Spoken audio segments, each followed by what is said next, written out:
The Never Gets Old podcast, the podcast of all we love in TV, movies, music, and comics, with your hosts, Mac Jackson and Nick Narrow. Look for us on YouTube and Facebook.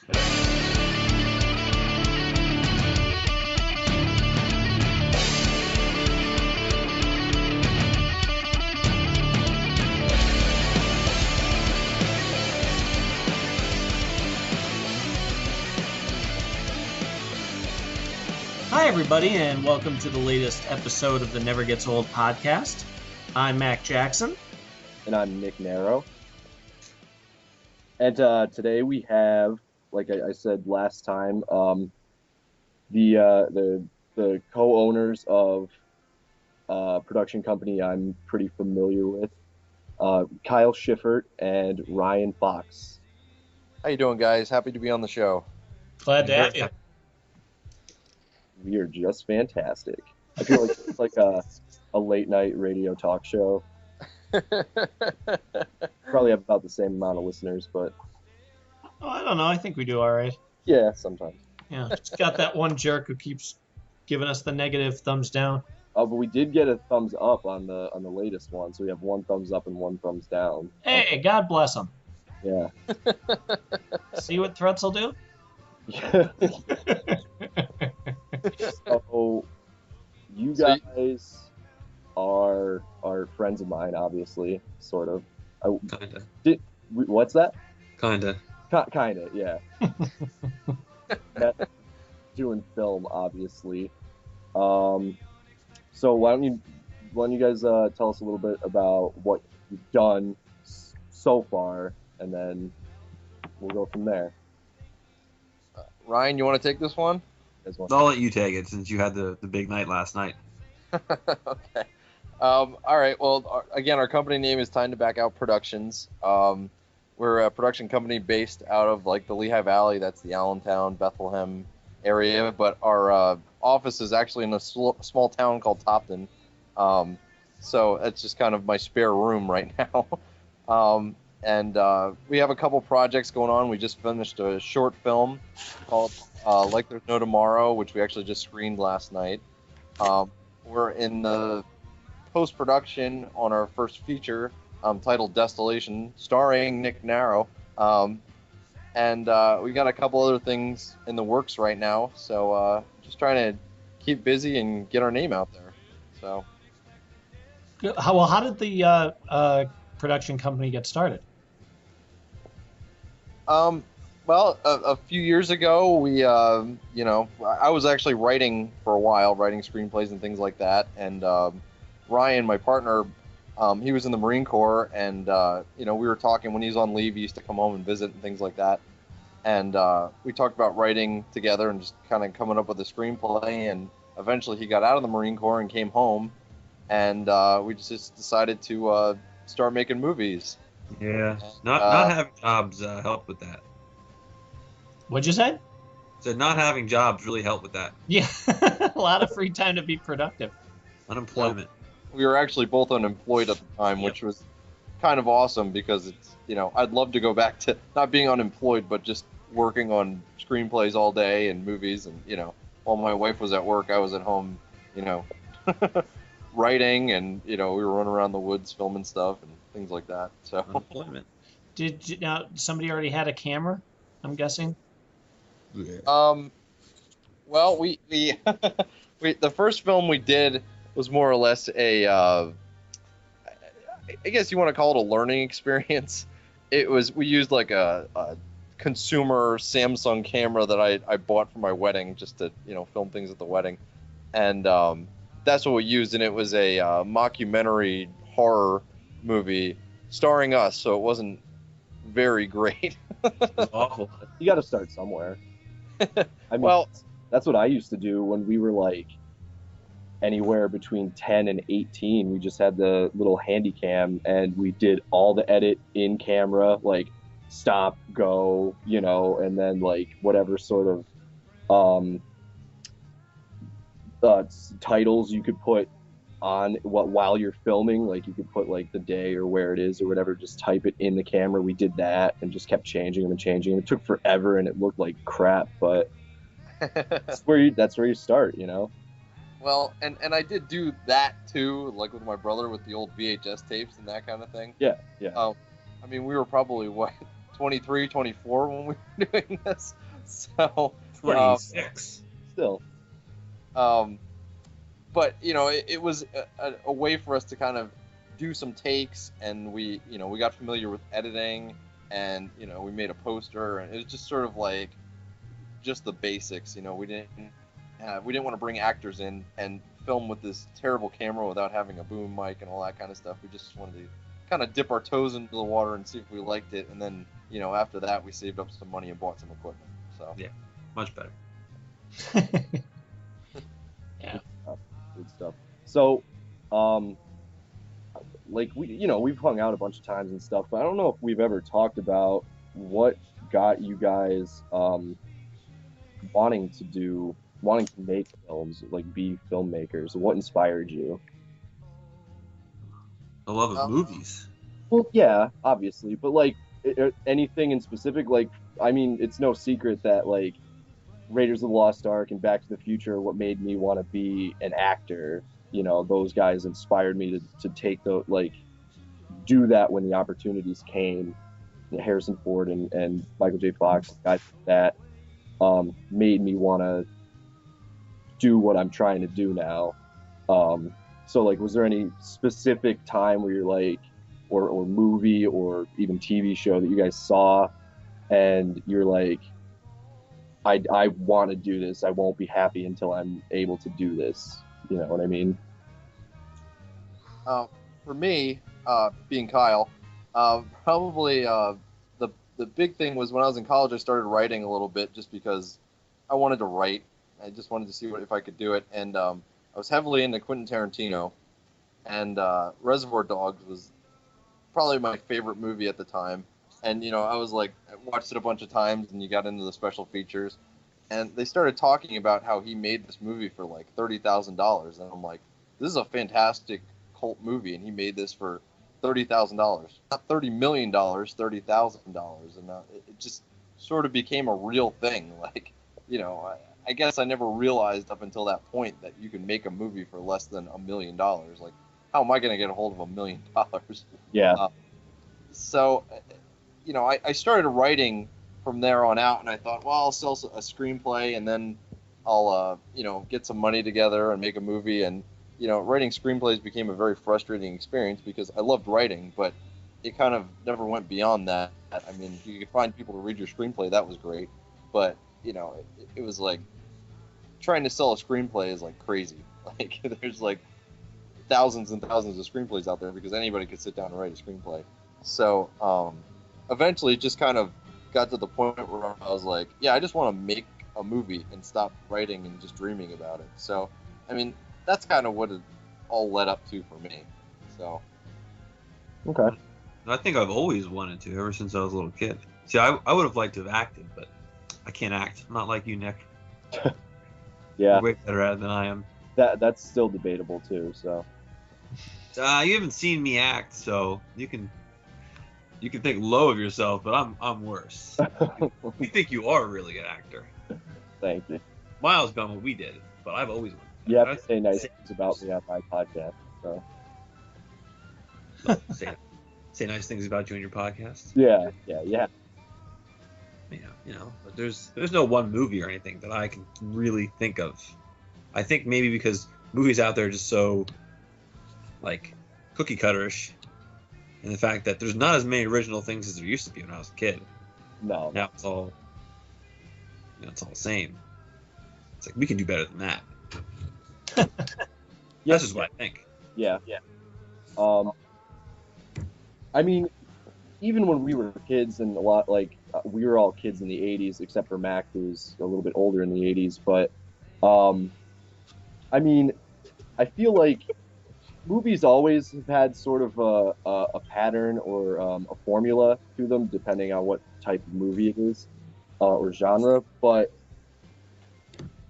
I feel like there were more original ideas Yeah, exactly. 80s, late 70s, definitely in like, early 70s, late 60s. But yeah, now it's just they definitely don't take too many chances. But I think right now, even though it's a tough road to go down, like indie film is a lot more accessible than it used to be. Because the technology is easy to come by, sort of easy to come by and use, and then it's just a matter of talent and the work you put into it, I think. And you guys, except for Ryan, because Ryan's kind of lazy, but you guys work pretty hard, so get it done.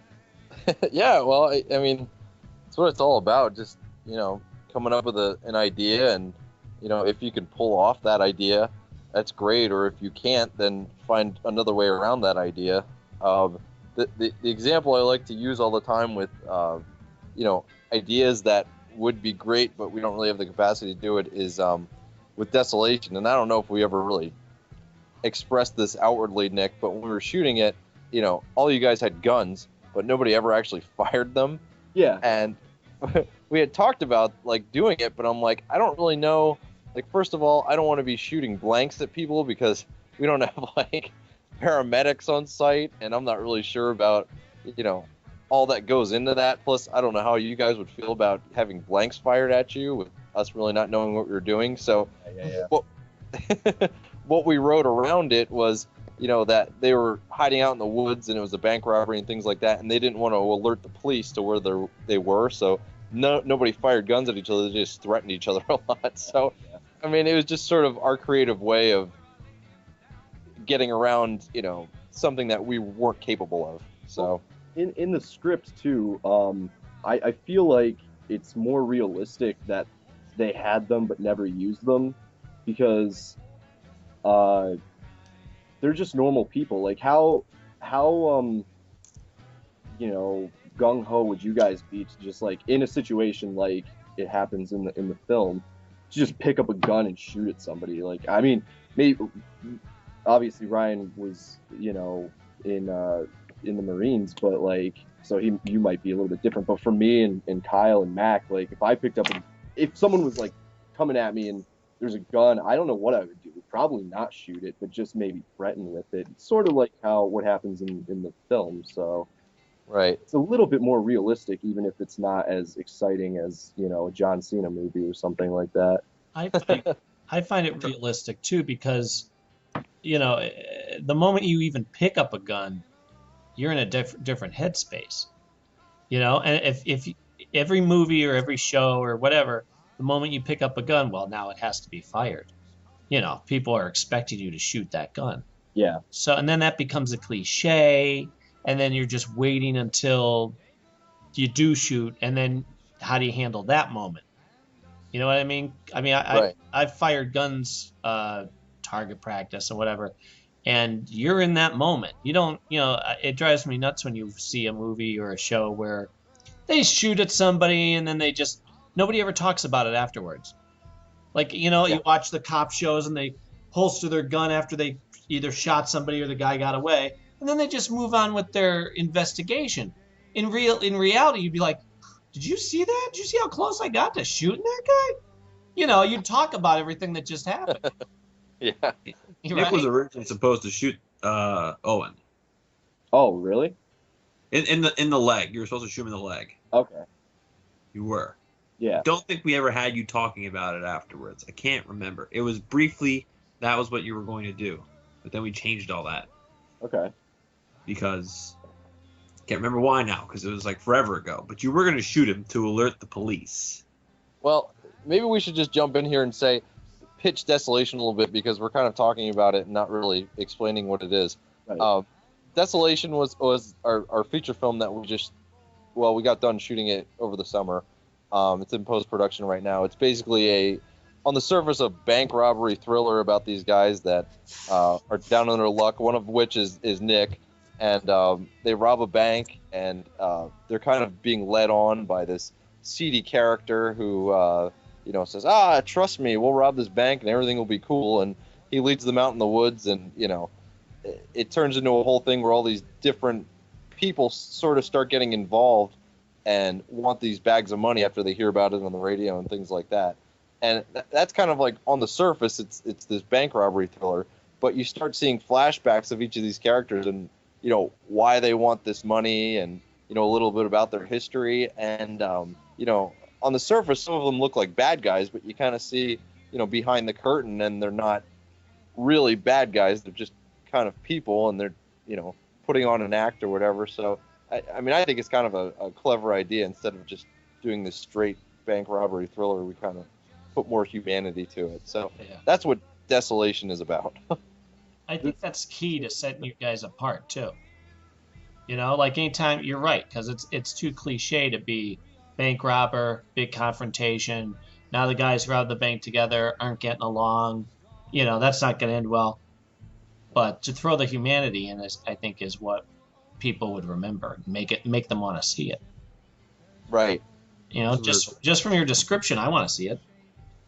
Oh, good. I mean, besides, knowing Nick and wanting to see that too, but we got one. There you go. Yeah, there. I bought my ticket. Yeah. I'm glad I pitched it well. And just for the listeners, if you guys want to check it out, we have the teaser trailer up. It's our website is ttbop.com. You can go there and check it out, or we're on Facebook, Twitter, all that other stuff. So nice. It was definitely a fun experience doing the whole film, even with the life-threatening ticks and all that stuff. So I'm trying to think what kind of good questions to ask.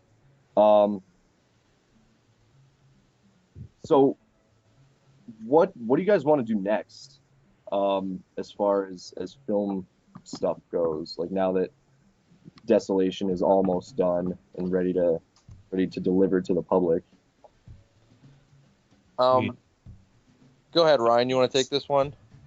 We have something in the works that we want to do. Okay. We're about to start writing on. Don't have a name yet. Or do we have a name? No name. No name. Just how would we say? Would you call it a dramedy? Okay. I'm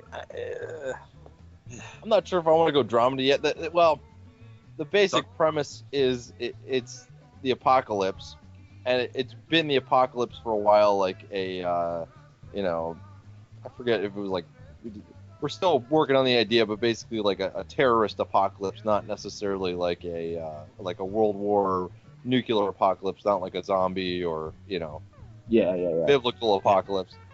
And it's like years and years later, and there's this kid that grows up living in the apocalypse, and we were going to find a creative way to do this, but basically they only have like so many movies that they are able to see, and they just keep watching these movies over and over again, and they're kind of sick of watching the same old movies, and they want to create the first new movie in the apocalypse.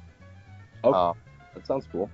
So that's the idea we're working on, and we were actually thinking of casting a female lead for it. I thought it would be a little bit more interesting, and going that route and making it more about her parents and trying to cling to something that she's lost, because we're gonna make it like she's an orphan and things like that. So again, just ideas. We haven't actually sat down to write the script yet, but we're getting ready and we're kind of coming up with the story.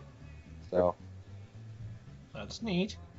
Yeah. How long does it take you guys to come up with a workable idea? Not long. No? No. I mean, do you write the script first? Do you come up with the idea, then write the script? You know what I mean? Like, do you guys talk about it first? Oh, yeah, absolutely. I mean, that's what we're doing now. Like, I'll come up with ideas, like just basic premise, and I'll text Ryan and be like, hey, what do you think about that? And, in my head, it sounds like a great idea, but sometimes when you say it out loud, it's like, yeah, that's stupid. Yeah. But But if Ryan likes the idea and I like the idea, we'll start kind of exploring it and saying, okay, well, can we make a movie out of this? Like, are we going to have enough content? Is it something that people are going to want to see? Is it something that's been done before? And, we start asking all those questions. And to be honest with you, I have a really boring job where I drive around a lot. So I start working this stuff out in my head too. And I'll Brian and I text back and forth and go, what do you think about this? Or what do you think about that?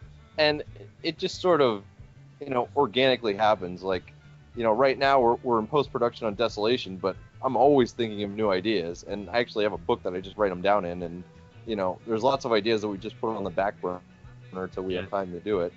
And, that's kind of it. And then once we have, like for Desolation, we just wrote out like a bulleted list of basic scenes or basic, like a story plot.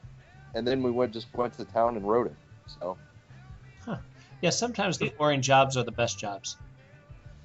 Yeah, I actually love writing. I wish I could write full time, to be honest with you. I mean, I like getting behind the camera and doing the filmmaking, but, the producing, finding money, marketing, all that stuff, you could take it or leave it. But, the writing, if I could just sit in my room every day and, write stuff, I'd love that. Yeah. If I could just write stuff for other people who had money to film it would be great, but I don't. So when we write, we have to write for budgeted reasons too. Because there's ideas I have, and I'm like, well, we can't make this because we do not have enough money for it. Yeah. That's just the way it is. Yeah. The next one's going to require a bigger budget, but that'll be, I don't know, probably double or triple what we had before, but we had to sort of push the limit, the boundaries of what we did before, get a little more creative, which I think we came up with a good idea the last time we talked about it, actually. So neat. Yeah. Well, hopefully you guys will cast me in it, but if, I won't hurt you or anything. Nudge, nudge, wink, wink. We'll definitely keep you in mind, Nick. As long as you're not touring the country in the Daymen by then, Yeah, I don't think that's gonna happen. That's the spirit. Yeah. That's the optimism we need. I can objectively say that will not happen. Only because my bandmates, there's like one of us that really wants to do that, and it's not me. And the other ones we're just kind of in it for fun, and then one of them has a baby, so he actively said we're not doing more than we're doing, which is fine by me. I'm having fun, but yeah, that's it. Just won't, unless like we're offered an offer we can't refuse. It's not. I doubt it's gonna happen. Here's your record contract, but the problem is you have to tour. Yeah. All right. Yeah. Here's $50 million for your crap music. Sorry, I almost swore. By the way, we can't swear on this. Oh, okay. Just so you know, I don't think anyone has so far, but yeah. So but all right. So let's talk about something that just recently happened, which you guys had a screening of short that you did without me, of course. No, but with the very talented Owen McEwen, called Like There's No Tomorrow, which I saw a rough cut of, and then I saw the final cut as well, and it was very good. I thought very moving and different look at a zombie sort of story. So if you guys want to talk about that a little bit. Sure. Like There's No Tomorrow was kind of me being Kyle, my side project that I did that when I was kind of bored in a Desolation lull, because Desolation, we didn't mention this, but we shot it as a short film, and it was like a year later we went back and turned it into a feature. So in the middle there was this lull, and I don't like lulls. I like to be working all the time. So I wrote this short film about a guy who is becoming a zombie, and he's been bitten, and he has 24 hours before this infection. I'm sorry, not the George Romero version of zombie, a infected zombie. I know there's some crazy people out there that, you know, if you call it a zombie, it's not really a zombie, they get offended. So a infected zombie person. So he's been bitten and he has 24 hours, and it's kind of the story of those 24 hours of how he deals with, you know, becoming a zombie, and, you know, how his life is going to be over. And, you know, it kind of goes beyond, you know, when he becomes a zombie, and you kind of get into his head a little bit, and you know, he's calling his wife and things like that. So it is a little bit depressing, but, you know, I try to have some ups and downs in there, and, you know, they keep talking about cures and things like that. And what's interesting also about it is it's just one guy on the screen the whole time. The actor's name is, again, Owen McEwen. You know, great guy. He's also in Desolation, co-starred with Nick. And he really carried the movie. You know, it's a short film, so 25 minutes. And, you know, so far people have been really enjoying it. Like Nick said, he liked it. And we just got reviewed by a professor at Kutztown University from Crash Palace Productions, his production company name. Billy Crash is what he calls himself. And he gave it 4 out of 5 stars. And if you read this guy's reviews, he's pretty hard on movies. So, you know, I'm fairly proud of that. Yeah, that's awesome. No, the movie is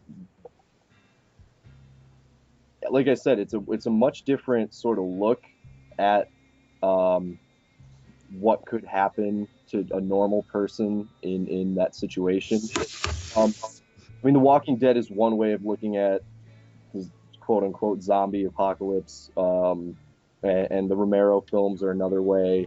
And then again, this is like another look at a more normal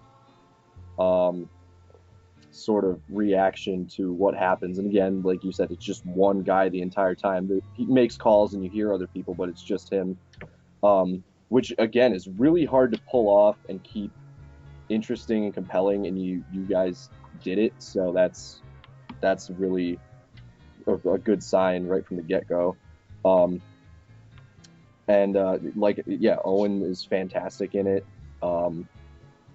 and your camera work is pretty solid. So I suggest whenever you're putting it out for everyone to see, that everybody watch it, and we'll put it on the Facebook page, and I'm sure I'll you know, share it everywhere and stuff like that too. So yeah, done. And I mean, if you guys keep the pace from there forward with the work, then, like I said before, you're gonna have no trouble getting budgets and all sorts of stuff for whatever you want to do.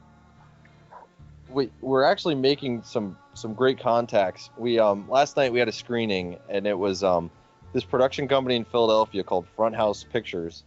They decided to hold this event at the World Cafe, which I've never heard of before. And they had a film festival there, and they showcased it. Was really kind of an excuse to showcase their feature film.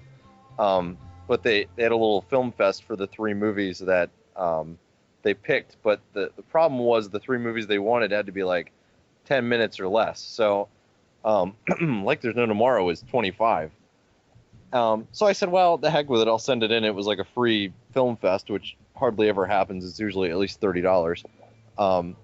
So the guys, they liked the trailer, and they're like, we want to show this, but we can't because we don't have enough time at this World Cafe. But at the after party, which is this bar called the Prime Stash in Philadelphia, we're going to have a lot more time. So we're going to show some of these movies that like we really want to show, but just didn't meet the time criteria. So that's what ended up happening. At 10:30 last night, they had a showing of a bunch of short films that they really liked, but just, you know, they didn't meet the time restraints. And, you know, that was the screening that we had last night. And we met these guys. Nick and Zane were the 2 guys' names that run the company. Just great guys. You know, they kept saying, we got to work together. We're going to, you know, do things, and we're going to help each other out. And, you know, a lot of people say that, but, you know, I'd like to think that these guys meant it. So, you know, so yeah, I mean, it was a really positive experience. I mean, it was a noisy bar, and the sound wasn't great. So, yeah. You know, it wasn't a fantastic screening, but, you know, we got some applause after it was done. So I was happy about that. And, you know, it was a cool event to go to. Yeah. That's awesome. Yeah. And that's just what you got to do, kind of, keep meeting people, keep networking, and, eventually something will stick. Like, I just got cast for a small part in a feature that one of my friends from South Jersey was doing. And I know that I got the part based on my friendship with this guy. I know I could do it. That's not an issue or anything like that. But if I hadn't known him at all, like, there's a little bit of biasness that goes into working with people. Hang out for a second, guys. Yeah, absolutely. I mean, why would you want to try to find somebody if you knew, like, hey, Nick's perfect for the part, but I'm gonna go find somebody else. I mean, it doesn't make any sense. Like, let's make things harder for ourselves. Right. What do you think our budget's gone? Yeah. Plus Nick will work for free lots of times, so Well, yeah. I think a lot of goodwill goes a long way. I think one of my best features is that I'm fairly easy to work with. Although I do have a lot of ideas, as you guys know, and like I like to collaborate and be creative and stuff like that. But I mean, generally, I'm not like a diva or anything, and I don't try to cause people any hard times. So, yeah, I mean, like that's always been one thing throughout my whole life that I've tried to do is be kind of as easygoing as possible, and that tends to work out pretty well. I mean, it's not like an act I put on or anything. I'm pretty easygoing in general, but it just so happens that it works, or it comes with a benefit, have Right. people like you and want to work with you because you'll work really hard and not be a jerk about it. You guys keep talking. I have to go get Mara. So hold on. I was going to ask you guys, actually, speaking of that, you ever have to deal with somebody who was just pain in the rear end? Pain in the rear end, how? Hard to work with, too opinionated, wouldn't take direction, etc., etc. Actor, or we had a few people who didn't want to listen. Yeah, because I used to do plays and like local commercials and stuff like that.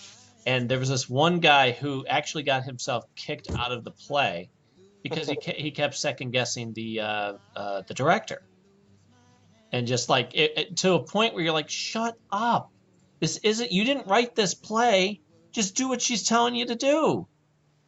Right. What about, so go ahead, give me an example. I can't give you a good example of an actor, but Kyle knows what I'm talking about. When we made our first movie that we told you about with our Samsung camera, we did use our friend Dan, and we were trying to tell him, you got to do things this way, and he just was like, we're all friends. It's just like, I'm like, here's the script. He's like, script? He was offended when we gave him a script. He's like, we're just gonna keep winging it like we've been doing. We're like, no, you got to kind of read the script that we wrote. He's like, no. No, pretty good. He just sort of, if we could have a screening of that, and I could show you the stuff that we wrote and what actually happened. We just went off topic with a lot of stuff on the script. And that was your first one. That was our first one. It was a learning experience because we learned, let's not use as many friends to be. Yeah. So well, the price is too high. Yeah. Again, it was our buddy who has no acting experience and no interest in acting, and he was just basically doing it to help be a us. good friend. Yeah. So he he didn't really want to listen to us, but we weren't really planning on putting this into film festivals either. I mean, if you watch it, it's like you'll probably laugh. You know what I mean? Like there's things that it's one of those things. But it was an experience to go, okay, how do I talk to someone who I know well and I'm trying to like direct? You got to put on the boss pants. Yeah, because we kind of, in a way, we kind of did. That we did at one point. It was like, you kind of need to say this. You kind of need to do this. Eventually, you know, it wasn't mean about it, but it wasn't like we were. It can look like we're all, you know, hanging out, having fun, just filming something, or we are technically trying to do this for a specific reason, which was to learn and make a movie. It was all fun, but it was like, hey, buddy, you know, the first stuff we did, we didn't really use a script, and it was sort of unscripted, but now we do kind of have one, so we kind of gotta stick with this. Kind of taking this seriously this time. Oh yeah, just a little. You have to hit this or everything, especially because it was like 0 degrees out when we were filming it. It's kind of cold. Yeah. Well, I'm down. I caught the end of that, and I know Mac and I talked about it a little bit when I was talking about filming with you guys and with other people, and we talked about it as well, Ryan and Kyle and I. But one of the things I've heard from so many people is you can't make a film with your friends. And I guess, I mean, I feel like that's true on my end, because every time I try to have tried to do something with my friends who just kind of want to do it, they're like, yeah, sure, okay, and then just never happens. And then for you guys, obviously, I heard most of that conversation, and you had difficulty with directing people and things like that and getting them to actually work. But I would say you shouldn't make a film with your friends if they're not into it.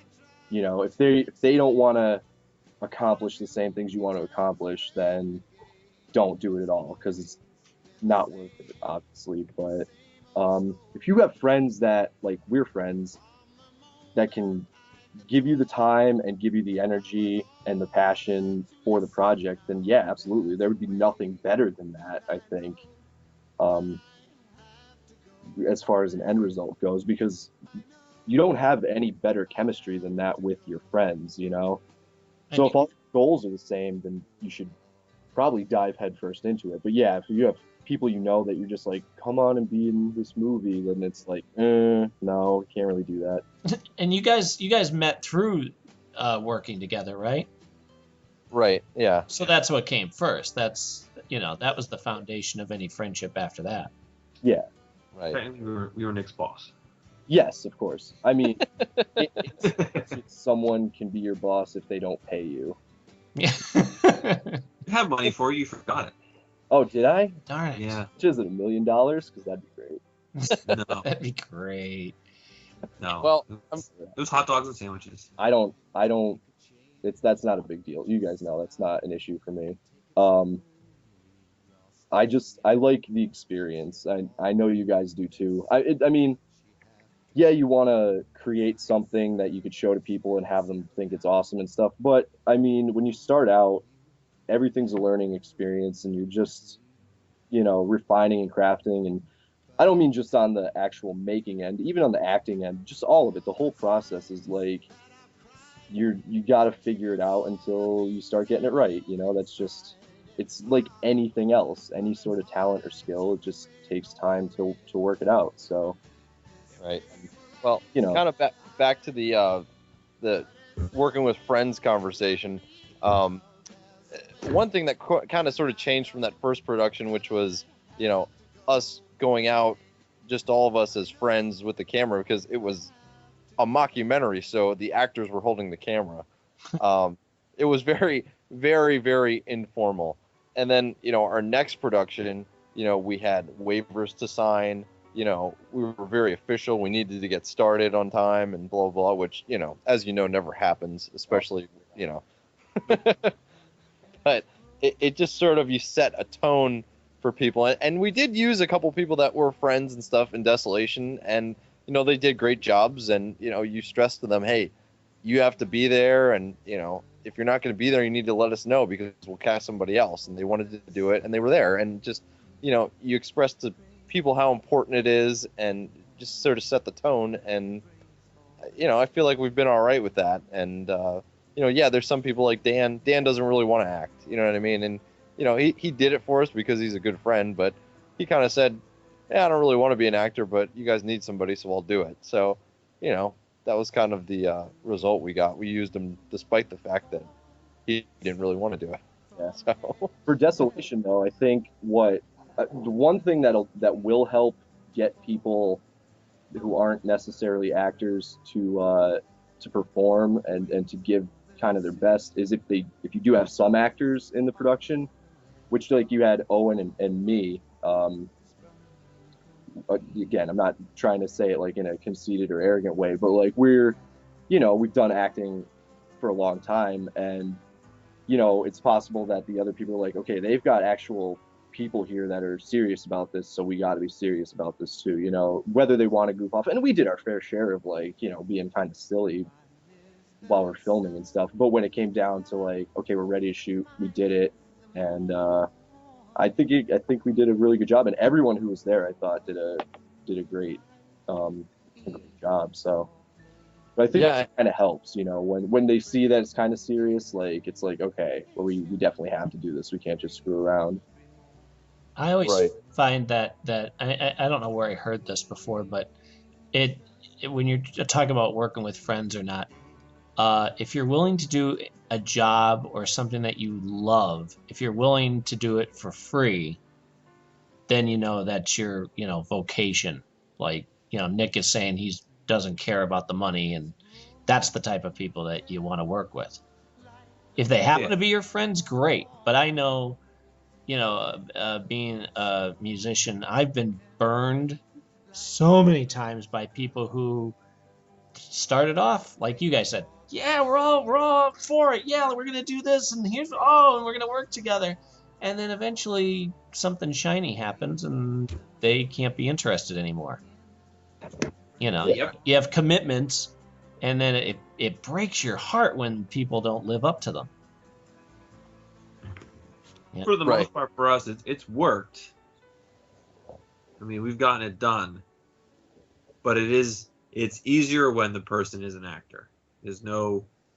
Even though you don't always know what you're getting when you meet, because when we met Nick, Nick sounded good, but we didn't know him. We had to do the meet and greet with Nick. Yeah. And it turns out he was just like us. And it was, he left, and we were hanging out with someone else who was going to be in it, who was a friend who Kyle knew more. I met him through, named Nate, and he was like, "You guys, hit the jackpot," because Nick was just like immediately fit right in. Yeah. Comics and movies and just all the same stuff. I mean, sometimes you get lucky. Now Nick could have been like a terrible actor, a terrible person, but he wasn't. Yeah, could have been. Could have, but he wasn't. The same thing with Owen. Met him, and they're both up for the same part, but Nick was younger, got the part. But we met two really good actors, as opposed to we could have maybe cast friends, but we had to go the actor route, and it worked. It paid off. Well, and the other thing is, we've been going to this film crew in Allentown. They call themselves the Allentown Film Crew, and they're like a group of guys from Allentown that just kind of get together and they pull equipment and they just make non-profit movies and stuff. And we've been going mostly to just sort of connect with people and meet different people. And the one guy we've met actually went to marketing school for marketing, and then he decided he wanted to be a filmmaker, so he went to school for filmmaking, which is kind of the perfect combination because you really need to know marketing to be a filmmaker to make any money. So he's a professional working filmmaker, which is eventually where we'd like to be. So we've been like learning all that we can from this guy, and the one complaint he has is that he can never find actors. He's like, "Where do you guys find actors?" I'm like, well, we got like a few guys that we like use, and they know people, and they'll be like, "Hey, check out this guy. He'd probably work for the role," or "I know this guy," and that's how we find people. He's like, "Oh, really?" So, I'll work for anything. So I don't know why he didn't tell this guy about me, but whatever, guys. This podcast is over. Well, he was actually. He had it cast already, but he was, he just shot a horror film, and it was like a week after we first met him. So I apologize, but I will throw your name out there for the next one. No, okay. Well, here's the one catch: no more horror films. I don't want to do any horror films anymore. If I can avoid it, if I can absolutely avoid it, I would like not to do horror. It's just not my thing, like I'm just not into it really. Never been into horror stuff. And I don't know. I feel like horror, everyone does it because it's mildly easy to do and come up with a script for and blah, blah, blah. But I don't know. So no horror, but anything else. Well, I don't know.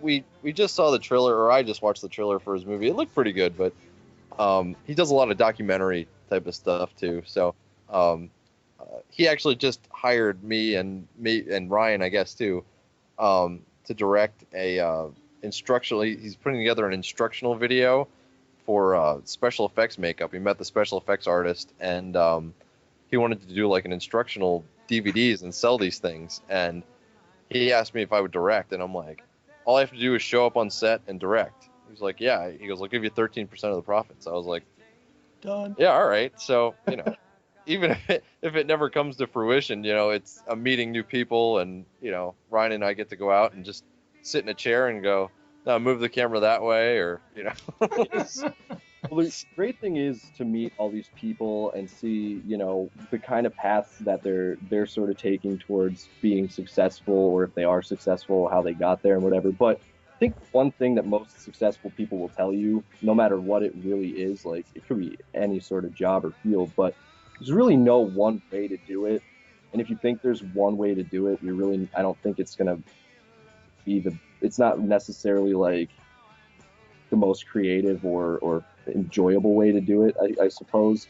But especially in like this industry, in the film industry, there's definitely no one way to do it.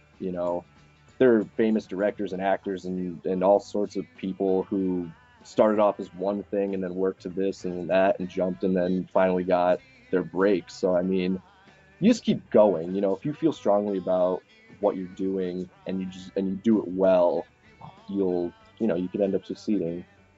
Right. Yeah, I mean that's good advice, and we've definitely met people along the way that have said, yeah, we'll help you out, and then you kind of find out it's all about them and what they can get out of it, and they're not really trying to help you. They're just trying to gain for themselves, and those are people you just have to cut ties with and sort of move on. But you just try to meet new people and stay positive, and that's about it. What I wanted to ask you guys, since you mentioned comics, before we run out of time, you guys read comics? I do. Kyle does. Yeah. I used to. I still, What are you into? I get it through Kyle. Oh, well, there you go. Yeah. What are you reading right now? I've sort of cut down a little bit since my daughter was born, just because of financial reasons. But Spider-Man is my favorite, so I'll always read Amazing Spider-Man, which is now Superior. Well, for the Spider-Man, next so I'm waiting months. for it to go back. Yeah, hopefully it's gonna come back around. I actually haven't been following, all the Marvel Universe stuff. But I just got caught up on The Walking Dead. Like I've been wanting to read that for a while. Oh, it's so good. Yeah, it is. I'm waiting because I started getting my comics through the mail, and it's like once a month they just send me like the bulk, and I know there's like 2 issues coming, and I was like, came home today, and I was like, oh, are they in the mailbox? And they weren't, but so. But yeah, Walking Dead and Hawkeye is probably one of my favorites right now. I don't know if you guys are. I know Nick's reading it because I talked to him about it, but. Well, I was just saying, I got a whole bunch of. They had a sale for like 99 cents an issue for, I don't know, 12 issues or whatever. So I had started to read it and then fell behind. So now I just bought a whole bunch. Yeah, I love really, really well written, and it's a simple sort of story, but it's just so good. I literally like simple stories. Mm-hmm. Yeah, well, one of the things that I've talked about on this podcast is like, fun is good, but it could be go one way or the other, be unfulfilling or fulfilling, obviously. But there are comic books that feel like work, and sometimes it's enjoyable work, and then sometimes it feels like the worst homework you've ever had just to get through a comic book. But Hawkeye is like kind of somewhere in between, I think, maybe. Not that it ever really feels like work, it's kind of a breeze, but I feel like it does a lot of character stuff that's really fulfilling, and it's really subtle, but it's all there and it hits all the right notes. It's just the kind of like it's definitely the kind of story I like to either see on TV or read or see in a movie, but right there on the page. So yeah, I tell everybody about Hawkeye and how good it is. It's just really, really wonderful. There was one issue that I read. It was just probably my favorite one that I've read so far, and it was so simple. He was in the beginning of the issue. He was trying to label his arrows, and he ran out of tape. So he went down to like the store to get tape, and he ended up like jumping in this car with this girl who like robbed. I forget if she robbed a bank or what, but like he ended up like helping this like really good looking girl, get away from. I forget if it was like. I can't remember exactly if it was like mob guys chasing her or whatever, but then he ended up like sleeping with her, and it was like this whole adventure that just started from him going to the store. That one. Yeah, that was a good one. Yeah. She had red hair, right? Yeah. Because I think he says something like, "I'm always a sucker for a redhead." Yeah. It's really well done, and like if any comic was to be made into like a TV show or something like that, Fraction's Hawkeye is where they should start. I don't know. I don't know if Jeremy Renner would or could do it, but that book is an excellent source of comedy as well as drama and, like I said, character stuff. So that's what I really enjoy about it. Daredevil's been my number one from Marvel. Yeah. Daredevil's also really, really good. So it's fun. Yeah. They got rid of the whole Stopped reading it for a while. So what?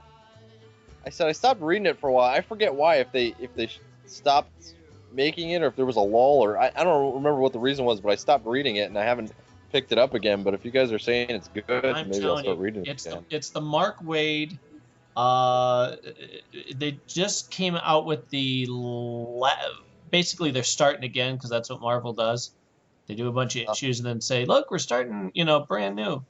So far, there have been 36 issues of Mark Waid writing it. And it's back to the swashbuckler, having fun being a superhero as opposed to everybody trying to tear him down. And, he's gonna break. He can't take it anymore. Yeah. Right. And now this issue that just came out, issue 36, is the end of this volume, which doesn't mean anything to you or I because they're just going to next month come out with the next issue and call it issue number 1 again. Maybe I'll grab it then and check it out. Oh, dude, please. And then let us know because it's good. That and Hawkeye, I think, are probably the two strongest that Marvel has now. Don't you think, Nick? Yeah. As far as fun and also just all around good books, Hawkeye and Daredevil are I would say, top 2. But then again, there's a bunch of books that I'm not reading that people rave about. So for me, for what I'm reading, those are definitely the 2. But I like Captain America a lot, but it's a different tone. It's a kind of a different style. But I still think it's been, especially these past couple issues, have been really good. Avengers is like homework kind of now. But not too bad. Not like some books I've read. Spider-Man is I think Superior Spider-Man's been great. I know a lot of people don't, but sorry, Mara just stuck her foot in my face, so yeah. So there's a lot of good stuff out there, and you can usually tell when it's bad because it'll just go very quickly. So I heard the new Black Widow stuff is really good, kind of like on par with Hawkeye and Daredevil. So I'll check that out when our comic shop isn't sold out of it. Are you guys reading the reboot of Teenage Mutant Ninja Turtles? Yeah. Yes. Oh, that's another thing. That's amazing. Yeah. That was one of my other favorites too that I've been reading lately. Are you watching the show? I'm not. I don't think I even realized there was a show. Oh, Nick. Nick, take it away. Go ahead. I don't need to say too much, but it's a really well done cartoon. Like it's not like so many other cartoons around right now that just like kind of panders to children. I mean, when Nickelodeon bought it and stuff, I was like, oh man, this is gonna be SpongeBob but with turtles. And but it's not.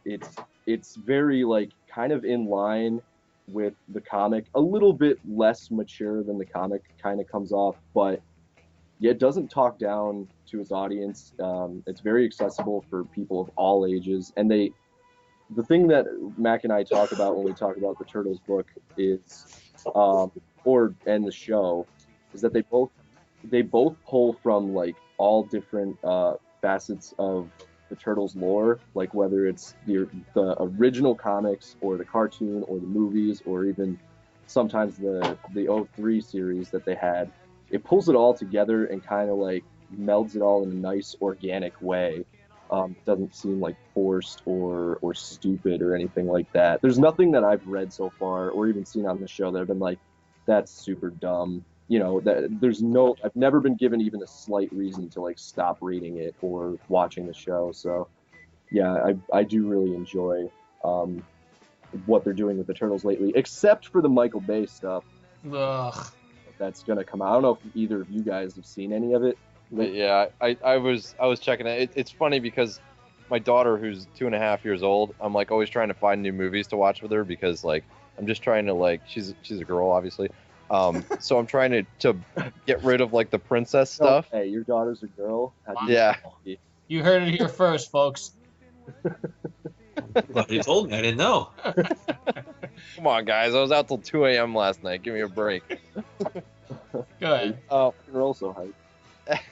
So I'm trying to get rid of the princess stuff and kind of veer towards, you know, stuff that I like because I have to watch it a dozen times a week. So I showed her like some of the old, you know, live action Ninja Turtles movies that I have like sitting on the shelf, and she's like really enjoying them. So, you know, I got her first set of turtle pajamas the other week and stuff like that. So, you know, I've been trying to look for stuff for her to watch. So that cartoon might be a good thing. Yeah. So. Oh yeah, absolutely. Yeah, my son is 5 and is obsessed because the moment that came out, I'm like, okay, welcome to the world of the Turtles.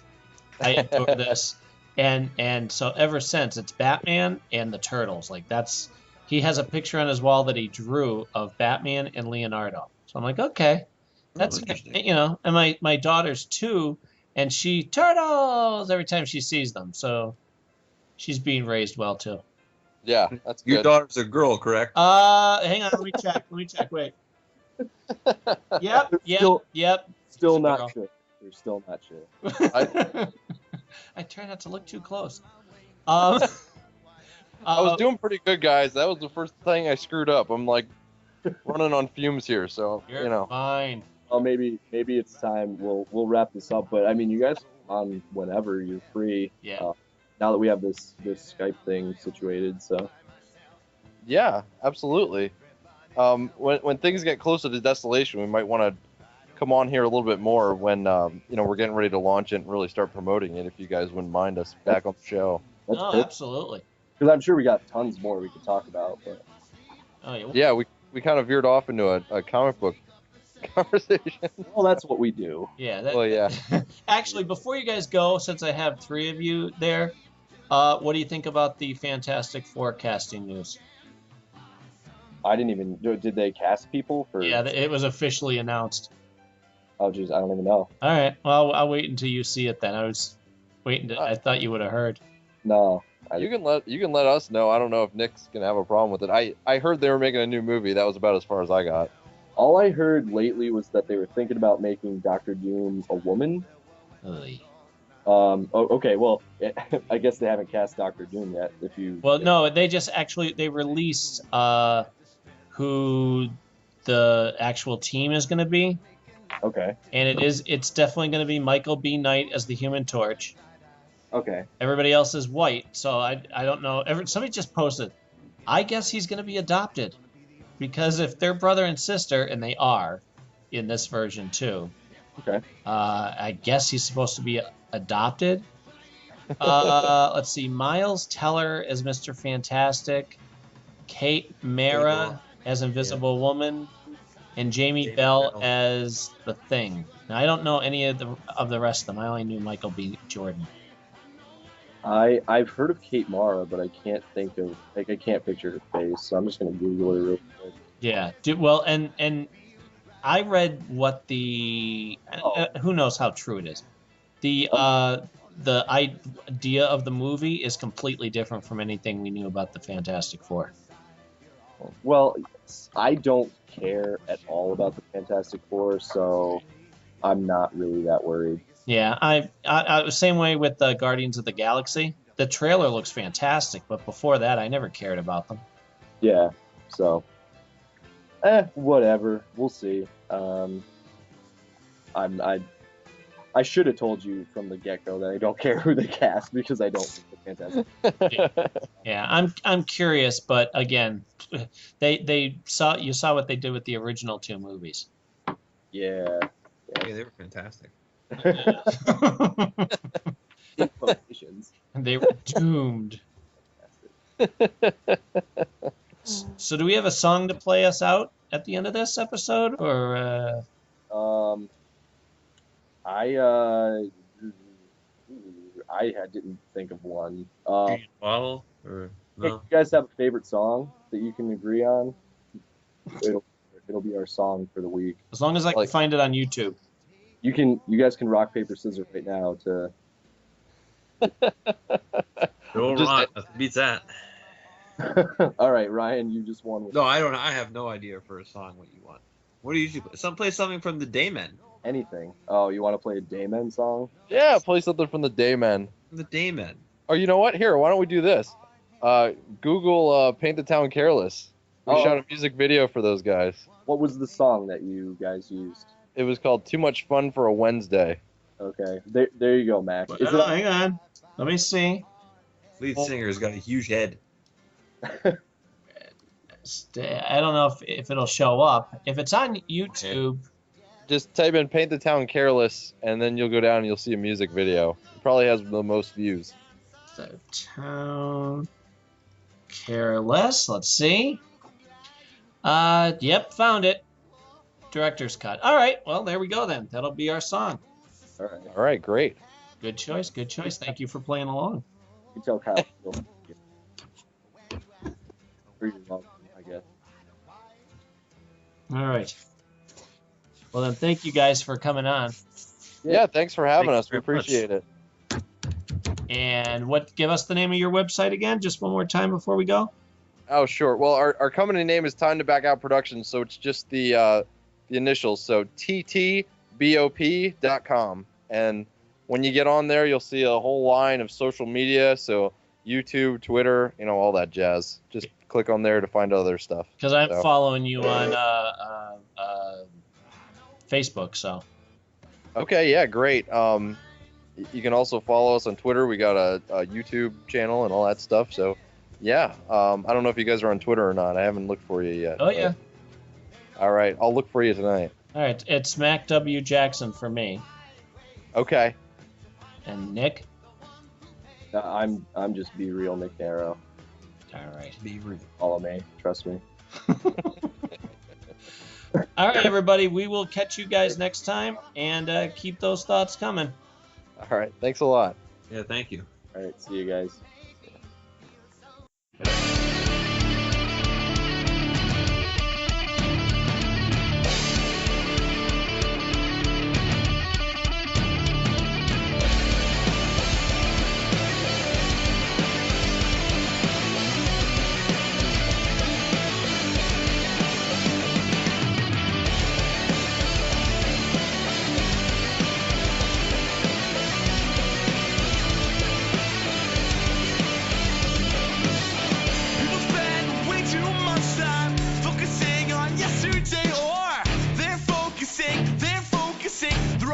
On what's up next to come. Life is hard enough.